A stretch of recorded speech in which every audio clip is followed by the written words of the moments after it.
حقیقت ہے میں صرف احساس ہوں،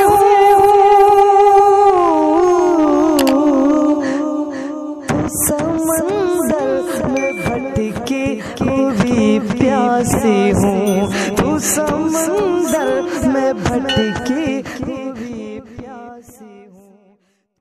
تو سنا مختصر لفظوں میں پڑھی اور اس کے بعد فرمایا تصدقنا یا معاشر النساء تصدقنا، اے عورتوں کی جماعت صدقہ کیا، صدقے کا حکم دیا آپ نے۔ اور صدقہ دینے کے واسطے تمہارے پاس پیسے نہ ہوں تو تمہارے پاس کم سے کم ایک چیز تو ایسی جو مردوں کے پاس نہیں ہوتی، یعنی زیورات تو تمہارے پاس ہوتے ہیں تو مردوں کے پاس نہیں ہوتے۔ مرد کو تو سونے اور چاندی کا زیور پہننے کی اجازت ہی نہیں دی، یہ تو اللہ میاں اگر مردوں کو اجازت دے دا تو یہ بھی سونے اور چاندی لاتے پھرتے۔ بعض لوگ تو اس ممانعات کے باوجود بھی، بہت سے لوگ سونے کے چاندی کے کنگن اور کڑے پہن کے نکلتے ہیں۔ بہت بڑے ایک پیر کو ہم نے دیکھا، ان کے ہاتھ میں اتنے موٹے موٹے سونے کے کنگن پڑے ہوئے، اور پھر خیریت سے ہم نے دیکھا تو ان کا جو پلنگ تھا اس کے پائے بھی چاندی کے اور جھولے میں پڑے ہوئے ہیں، اور سنہری ان پر وہ چڑھی ہوئی پترے چڑھے ہوئے ہیں اور چاندی کے پائے ہیں، اور مسیری پر لیٹے ہوئے ہیں، ریشم کی مسیری ہے، اور ہاتھوں میں سونے کے کنگن پڑے ہوئے ہیں، اور پیر صاحب ہیں لیٹ رہے ہیں۔ ہمارے ہندوستان انڈیا میں ہے، انڈیا کوئی بھوکا ملک چھوڑے تو پیروں کے پاس چلا گیا سارا۔ تو سونا اور چاندی مردوں کے حق میں ناجائز کر دیا، عورتوں کے حق میں اس کو جائز رکھا ہے۔ تو یہ فرمایا تصدقنا ولو من حلیکن، اگر کچھ بھی اور نہ ہو تو اپنا زیور ہی دے دو۔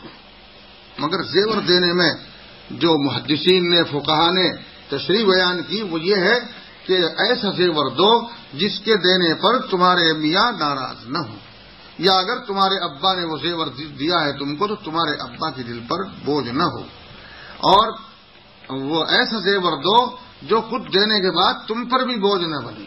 دے تو دیتا ہے آدمی جوش میں، مگر پھر پچھتاتا ہے کہ ہو یہ تو مولوی بہت ٹھگ تھا، ایسی تقریر کی اس نے کہ ٹھگ کے چلا گیا، دینا نہیں چاہیے تھا، یہ تو بہت غلط ہو گیا۔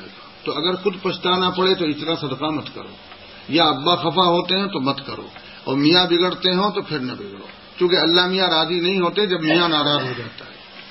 اس لیے پہلے دیکھ لو، اتنا دو جس کو برداشت کر سکو، صدقہ کرو ولو من حلیکن۔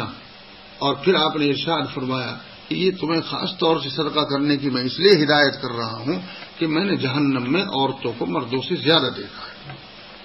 یہ آپ نے ارشاد فرمایا۔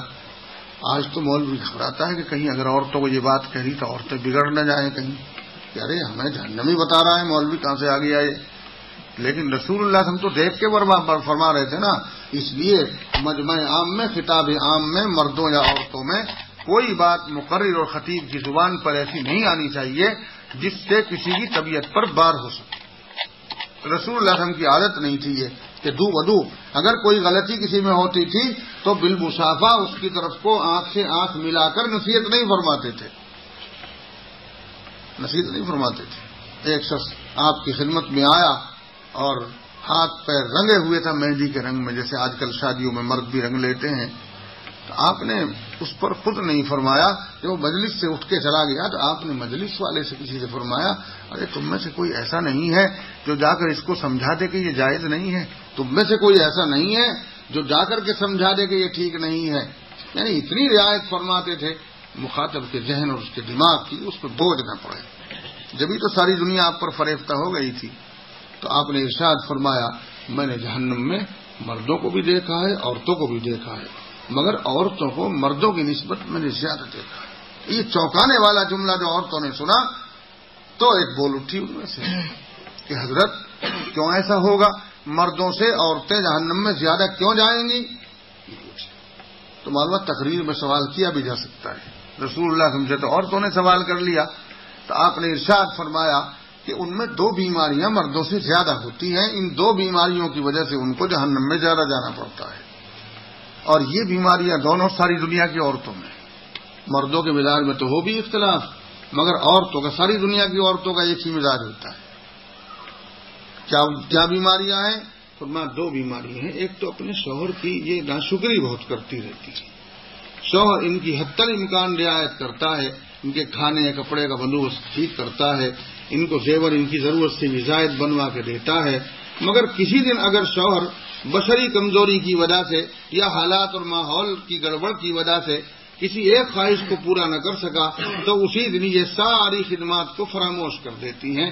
ایک تو بیماری عورتوں میں یہ ہے تکفرن العشیر، اور دوسری بیماری یہ ہے کہ بات بات میں جو ان کے مزاج کے خلاف ہوتی رہتی ہیں لعنت اور پھٹکار بھیجتی رہتی ہے، مرغی پہ لعنت اور انڈے پہ لعنت اور تغاری پہ لعنت اور تقوی پہ لعنت اور کپڑوں پہ لعنت اور جوتا لا کے دیا پسند نہیں آتا تو کہیں جوتے پہ لعنت، میں نہیں پہنتی اس کو، حالانکہ جوتا بیچارہ لعنت کا محل بھی نہیں ہے، اور قاعدہ یہ ہے شریعت کا کہ اگر کوئی لعنت بھیجے گا اور وہ لعنت کا محل نہ ہو جس پر لعنت بھیجی گئی ہے تو یہ پارسل بھیجا اس نے ڈاک کے ذریعے سے، اگر پارسل مرسل علیہ نے نہ چھڑایا جس کے پاس آپ نے بھیجا ہے تو پارسل کا قاعدہ لوٹ کر ہی آنے کا ہے نا، تو لوٹ کر آتا ہے۔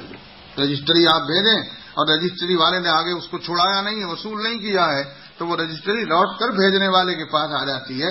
تو ویسے ہی یہ لعنت کی رجسٹری جو ہم بھیجتے ہیں مرغی پر اور جانور پر اور کپڑوں پر اور بیوی بچوں پر اور چھوٹے چھوٹے بچوں پر، تو یہ لعنت کی گٹھڑی ظاہر ہے چھڑانے والا تو کوئی نہیں ہے، یہ پارسل کی گٹھڑی لوٹ کے آ جاتی ہے، اس لیے لعنت کرنے والے پر ہی آ کر لعنت پڑتی ہے۔ لعنت و پھٹکار سے بہت زیادہ بچنے کی ضرورت ہے۔ ایک تم میں عورتوں میں یہ لعنت و پھٹکار بھیجنے کی بیماری مردوں سے زیادہ ہوتی ہے، تو دو بیماریوں کی وجہ سے تمہیں جہنم میں زیادہ جانا پڑتا ہے، اس لیے تم ایک نیکی ایسی کر ڈالو جو تمہاری نیکی مردوں سے بڑھ جائے، اور وہ صدقے کی ہے نیکی، تم مردوں سے زیادہ صدقہ کر سکتی ہو کہ مردوں کے پاس زیور نہیں ہوتا تمہارے پاس زیور ہوتا ہے، اور اگر اجازت ہو تو بڑی سے بڑے زیور بھی تم صدقہ کر سکتے ہو۔ حضرت مولانا قاسم نانوتوی رحمۃ اللہ علیہ جو دارالعلوم کے بانی ہیں، ان کی جب انہوں نے وہ وہاں پر ایک بنیاد کھدوائی 9 درے کی بنیاد ہیں، جب وہ بنیادیں بھری جانے لگی تو سرمایہ نہیں تھا، پیسہ نہیں تھا اس وقت، تو بیوی کے پاس گئے، بیوی جو تھی مولانا نانوتوی رحمۃ اللہ علیہ کی وہ ایک رئیس کی بیٹی، دیوبند کے رئیس کی بیٹی تھی، ان کے پاس زیور بہت تھا، باپ نے بہت زیور دیا تھا، تو جا کے کہا مولانا نے کہ جو تم زیور پہنتی ہو آخر اس کا منشا اور مقصد کیا ہے؟ یہی ہوگا نا کہ تم مجھے خوش کرنا چاہتی ہو؟ ہاں یہی منشا ہے، میں تمہیں خوش کرنا چاہتی ہوں۔ سب فرمایا کہ اگر میں پہننے سے خوش نہ ہوتا ہوں بلکہ کسی اور طرح سے خوش ہوتا ہوں تو کہ میں وہی طریقہ اختیار کر لوں گی کہ تو پھر یہ مدرسے میں دے ڈالو سارا زیور، میں اس سے زیادہ خوش ہوں۔ اور بیوی نے سارا زیور اتار کے مولانا کے سپرد کر دیا کہ آپ جانے آپ کا کام تھا، اور انہوں نے جلدی سے اس کو فروخت کیا اور مدرسے کی 9 درے کی بنیادوں میں جو سامان لانا تھا وہ سامان خریدا گیا اور ڈالا گیا۔ اور اس کے بعد وہ بیوی اپنے باپ کے گھر گئی، باپ نے دیکھا تو ہاتھ بھی خالی، کان بھی خالی، ناک بھی خالی، گلا بھی خالی، پھر بیٹی اچھی نہ لگی اس طرح سے تو باپ نے پھر وہ زیور بنوا دیا، اور پھر گھر آئی دلہن بن کر دلہا کے گھر آئی، اور پھر مولانا نے جا کے کہا کہ آخر یہ زیور تو تمہارا پہننا میرے ہی خوش کرنے کے لیے ہوگا، اور میری خوشی اس میں ہے کہ تم یہ زیور بھی مدرسے میں دے ڈالو، اور پھر اس کو دارالعلوم میں لگا دیا۔ اور اس کے بعد جب تیسری مرتبہ گئی ابا جان کے ہاں تو ابا جان نے کہا کہ بھائی تو فقیر کے پلے پڑ گئی ہے، بس میں بھی اب تجھے اسی طرح دیکھنا چاہتا ہوں۔ پھر کچھ نہیں بنا کے دیا، پھر تو مکان بنا کے دیا کہ جس کو بیچ نہ سکے وہ، یہ جو مکان جس میں حضرت محتمم صاحب دارالعلوم رہتے تھے یہ مکان انہی کا دیا ہوا ہے، مولانا قاسم صاحب رحمۃ اللہ علیہ کی سسرال کا دیا ہوا مکان ہے یہ اپنی بیٹی کو، جس میں وہ رہتے رہے، پھر ان کے بعد ان کے صاحبزادے حافظ احمد صاحب رہتے رہے، پھر اس کے بعد میں مولانا قاری محمد طیب صاحب اس میں رہتے رہے، آج تک وہ مکان اور اس کی دکانیں وغیرہ اس وقت کی دی ہوئی ہیں، محتمم صاحب کی اپنی خود بنائی ہوئی جائیداد نہیں ہے۔ تو مکان بنا کے دیا، پھر زیور بنا کے نہیں دیا کہ زیور کو تو دیوبند یہ گھروں نہیں کا سسرال کے گھر میں رہتے تھے۔ مولانا قاسم صاحب رحمۃ اللہ علیہ اپنے سسرال کے گھر میں ہی جا کر رہے تھے، اور وہیں سسرال گڑھ میں ہی یہ مدرسہ قائم کیا تھا، یہ وطن نہیں تو وطن تو نہ ہوتا تھا۔ منشا یہ ہے کہ اگر باپ ایسا ہو اور میاں ایسا ہو کہ وہ سارے زیور کے دینے پر بھی خوش رہے تو ایسا بھی کر سکتی ہے، لیکن یہ تو اس زمانے میں بڑا مشکل مسئلہ ہے، کون ایسا کرے گا؟ پوری جنت کھول کے بھی دکھلا دو، جنت کے بدلے میں بھی زیور دینے کو تو عورتیں تیار نہیں ہوں گی کہ جی ابھی تو مجھے پہننے دو، ابھی کون سا مجھے جنت میں جانا ہے، جنت میں جانے کے لیے تو مجھے 10-20 سال اور لگیں گے. ابھی تو میں جوان ہوں, کم سے کم 70 سال سے پہلے تھوڑی جنت میں چلا جانا ہوگا. ابھی تو مجھے یہیں رہنے دو, جب جاؤں گی جب دیکھا جائے گا. تو فرمایا آپ نے کہ ایک نیکی ایسی کر ڈالو جو مردوں سے زائد ہو, کہ مرد صدقہ نہ کر سکیں اور تم صدقہ کر ڈالو تو تمہاری یہ دونوں بیماریاں ختم ہو جائیں گی, تم جنت میں برابر چلی جاؤ گی.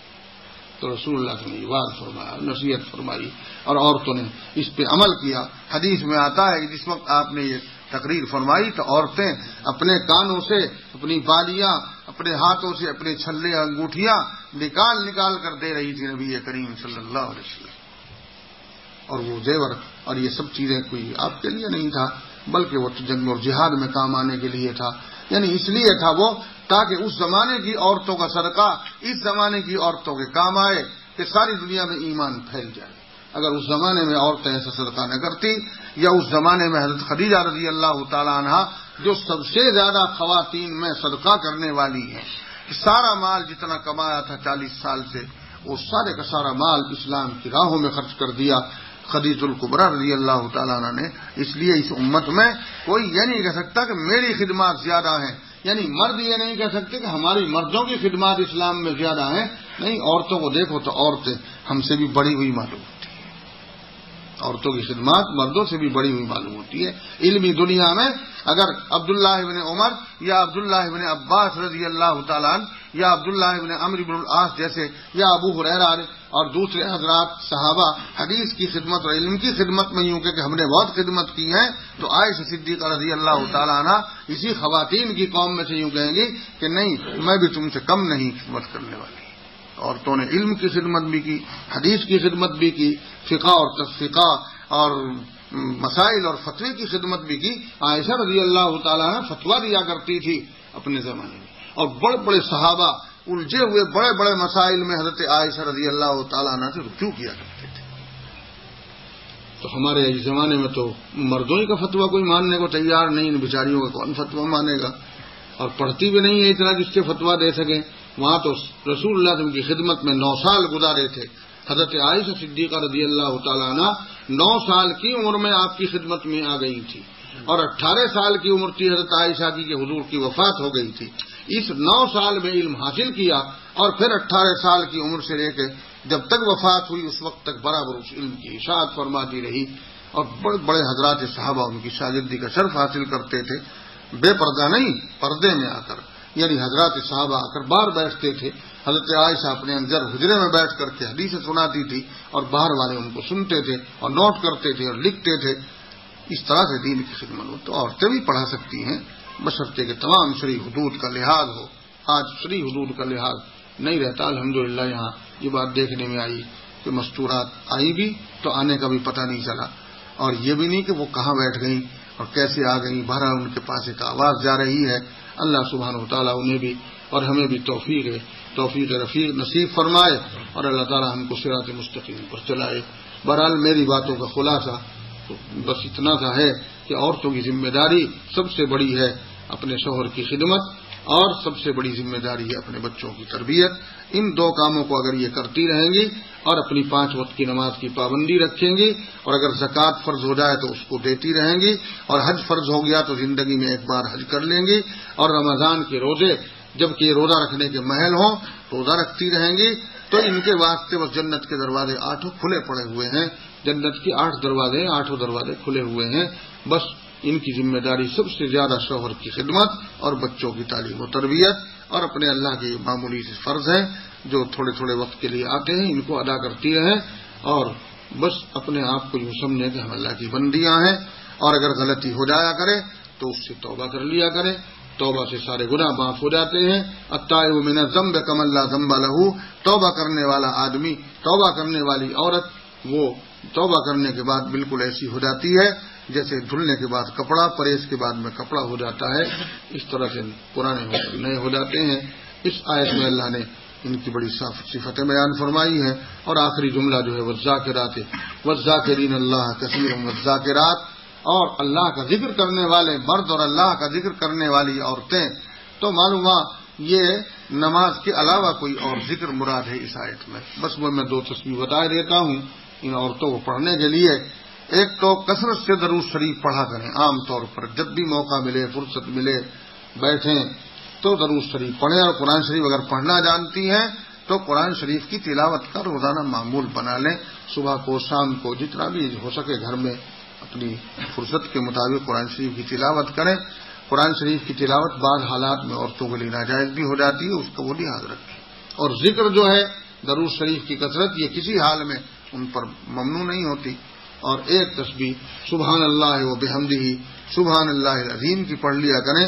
صحیح بخاری میں آتا ہے کہ جو مرد یا عورت اس تسبیح کو 100 مرتبہ روز پڑھ لیتا ہے سبحان اللہ و بحمدہ سبحان اللہ العظیم، تو اس کے تمام گناہ معاف کر دیے جاتے ہیں، اگرچہ دریا اور سمندر کے جھاگوں کے برابر ہی کیوں نہ ہو۔ اور اس کے پڑھنے میں 3 منٹ سے زیادہ نہیں لگتے ہیں، 100 مرتبہ پڑھ لو 3-4 منٹ میں ہو جاتی ہے سبحان اللہ و بحمدہ سبحان اللہ العظیم۔ اور ایک تسبیح اور لا الہ الا اللہ وحدہ لا شریک لہ لہ الملک و لہ الحمد یحیی و یمیت وہو حی لا یموت بیدہ الخیر وہو علی کل شیء قدیر۔ یہ کلمہ ہے، یہ اس کلمے کو حدیث میں یوں فرمایا نبی کریم صلی اللہ علیہ وسلم نے کہ اگر اس کلمے کو کوئی 100 مرتبہ ایک دن میں پڑھ لیتا ہے، ایک مجلس میں بیٹھ کر یا متعدد مجلسوں میں تھوڑا بعد میں، تو اس کو 10 غلاموں کے آزاد کرنے کا ثواب ملتا ہے۔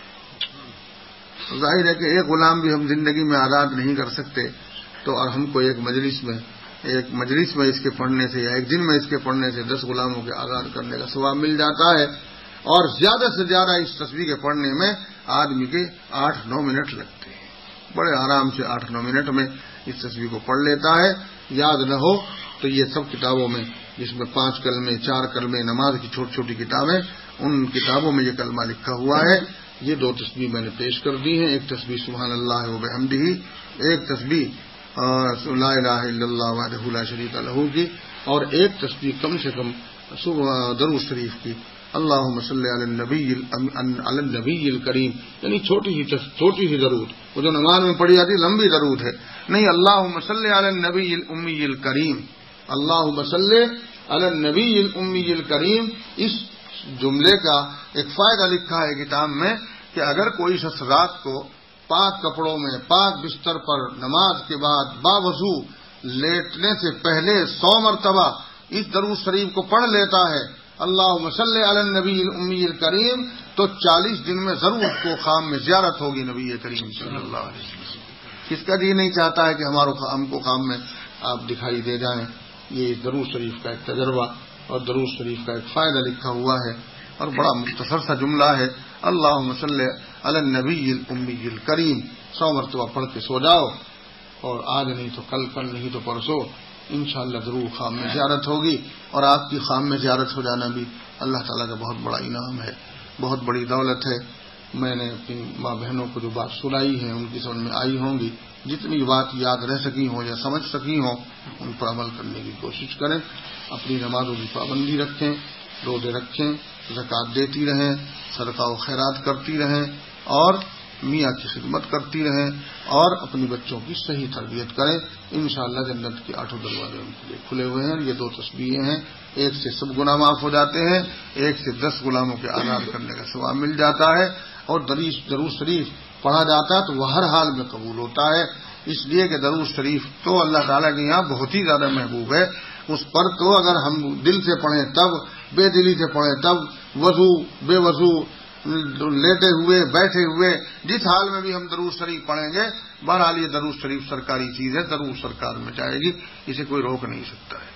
الحمدللہ یہ باتیں ہو گئی۔ وآخر دعوانا الحمدللہ رب العالمین، الحمدللہ الذی ہدانا لہذا وما كنا لنهتدي لولا ان هدانا الله، اللهم صل على سيدنا ومولانا محمد وعلى آل سيدنا ومولانا محمد وبارك وسلم۔ اللهم ربنا ظلمنا أنفسنا وإن لم تغفر لنا وترحمنا لنكونن من الخاسرين، اللهم احفظنا من كل بلاء الدنيا وعذاب الآخرة، اللهم كل خير لكل مسلم ومسلمة، اللهم اغفر لأمة محمد صلى الله عليه وسلم مغفرة واسعة، اللهم ارحم أمة محمد صلى الله عليه وسلم رحمة تامة، اللهم ربنا هب لنا من أزواجنا وذرياتنا قرة أعين واجعلنا للمتقین اماما. اے اللہ ہمارے گناہوں کو معاف فرما، ہماری خطاؤں کو درگزر فرما. اے اللہ ہم کو پکا نمازی بنا. اے اللہ ہم کو ایمان کامل عطا فرما، یقین محکم عطا فرما، سنتوں کی پیروی عطا فرما، اپنی اور اپنے رسول کی سچی محبت عطا فرما. اتنی محبت عطا فرما کہ اللہ فرائض و طاعات آسان ہو جائے. اے اللہ اپنا اتنا خوف عطا فرما جس سے گناہوں سے بچنا آسان ہو جائے. اے اللہ ہم کو اخلاق فاضلہ سے مالا مال فرما، ہم کو سخاوت اور شجاعت دے، تقوی و طہارت دے، امانت اور دیانت دے. اے اللہ ہم کو برے اخلاق سے محفوظ فرما، حرص و ہوا سے محفوظ فرما، اور آپس میں کینہ و کپٹ سے محفوظ فرما. حسد سے بغض سے ہماری حفاظت فرما، اور حرص سے بخل سے ہماری حفاظت فرما. اے اللہ ان تمام برائیوں سے ہماری حفاظت فرما جو تیرے نزدیک ناپسندیدہ ہیں. اے اللہ وہ تمام خوبیاں ہم کو عطا فرما جن کو تو پسند کرتا ہے. اے اللہ کتاب و سنت کا صحیح علم عطا فرما اور اس پر عمل کی توفیق عطا فرما. اے اللہ ہمارے مردوں کو بھی نمازی بنا دے، ہماری ماں بہنوں کو بھی نمازی بنا دے، اور اے اللہ ہماری ماں بہنوں کو اس بات کی توفیق عطا فرما کہ وہ اپنے گھر میں دین کا ماحول بنائیں، اپنے بچوں کی تربیت کریں، اپنے بچوں کو علم دین سیکھنے کے واسطے آمادہ کریں، اور 7 سال کی عمر میں بچوں اور بچیوں کو نمازی بنا دیں. اور اللہ ایسی توفیق عطا فرما کہ اپنے گھر میں اپنے شوہروں کی خدمت کریں، اپنے گھر میں شرعی حدود میں رہیں. اے اللہ شریعت کی حدود پر چلنے کی ہماری تمام خواتین اور مستورات کو توفیق نصیب فرما. اے اللہ ہماری پریشانیوں کو دور فرما، سارے عالم اسلام کی حفاظت فرما، اور ساری دنیا کے مسلمانوں کی حفاظت فرما، اور ساری دنیا کے انسانوں کی حفاظت فرما.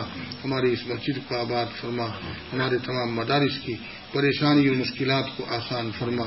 ہمارے مدرسے کو خاص طور سے اللہ تمام مشکلات کو اس کی آسان فرما. ہماری تمام دعاؤں کو قبول فرما. جن لوگوں نے ہم سے دعاؤں کے لیے کہا ان کے مقاصد میں کامیابی عطا فرما.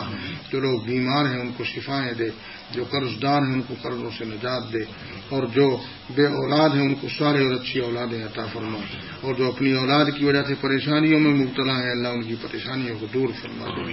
ہماری آنکھوں کو ہماری اولادوں کو ٹھنڈا فرما دے.